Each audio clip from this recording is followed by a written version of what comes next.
राष्ट्रवादीचेच उमेदवारांना निवडून आलं पाहिजे याच्यासाठी खूप महत्त्वाचा विषय. मनोहर भाऊ आपल्याला सगळ्यांनाच माहिती आहे की जसं मनोहर भाऊंची विचारसरणी आणि त्यांची दूरदृष्टीपर्यंत कोणीच पोहोचू शकत नाही. आणि जेव्हा मनोहर भाऊ आणि इंद्रनील नाईक साहेबांनी मिळून ह्या डिसिजन घेतलाय की सगळेच वॉर्डमध्ये सगळेच प्रभागामध्ये कसा उमेदवार राहिला पाहिजे, कोणत्या समाजाला न्याय दिला पाहिजे, हे सगळे समीकरण बसवून त्यांनी ही उमेदवारी दिलेली आहे. आणि याच्यापेक्षा पण महत्त्वाची गोष्ट ते आहे की जेव्हा नगराध्यक्ष तुम्ही नगराध्यक्ष पदासाठी एक सुशिक्षित महिला जे संवाद संपर्क मध्ये आहेत त्यांना नेमता, तर त्याच्यासोबत त्याची जी टीम आहे ते पण त्याची राहिली, तो काम करायला खूप चांगलं होते.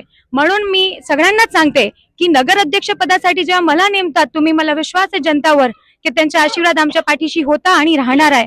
पण त्याच्यासोबत आमचे सगळे नगरसेवकवर पण तुमचा आशीर्वाद राहिला तर आमचे सगळे नगरसेवकांना आम्ही जास्त बळ देऊ शकणार. आपल्याला सगळ्यांनाच माहित आहे की मंत्री साहेब वर मंत्री आहे मुंबईला आणि आम्ही इथे नगराध्यक्ष आणि नगरसेवक जास्त प्रमाणाने निधी खेचून आणू शकणार आहे.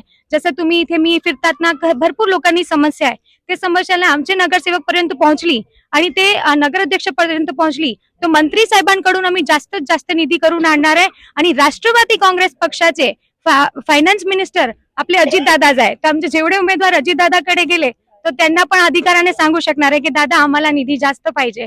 तर त्या अनुसाराने राष्ट्रवादी काँग्रेस पक्षाचे सगळे उमेदवार पूर्ण विचारपूस करून समाजाच्या समीकरण बसवून आणि त्यांच्या जनसंवाद जनसेवा बघून दिलेली आहे. म्हणून सगळ्यांच्या प्रेम आशीर्वाद राष्ट्रवादी काँग्रेसचे सगळे सदस्यावर राहिला, त्याच्यासाठीच आम्ही सगळ्यांना प्रयत्न करत आहे.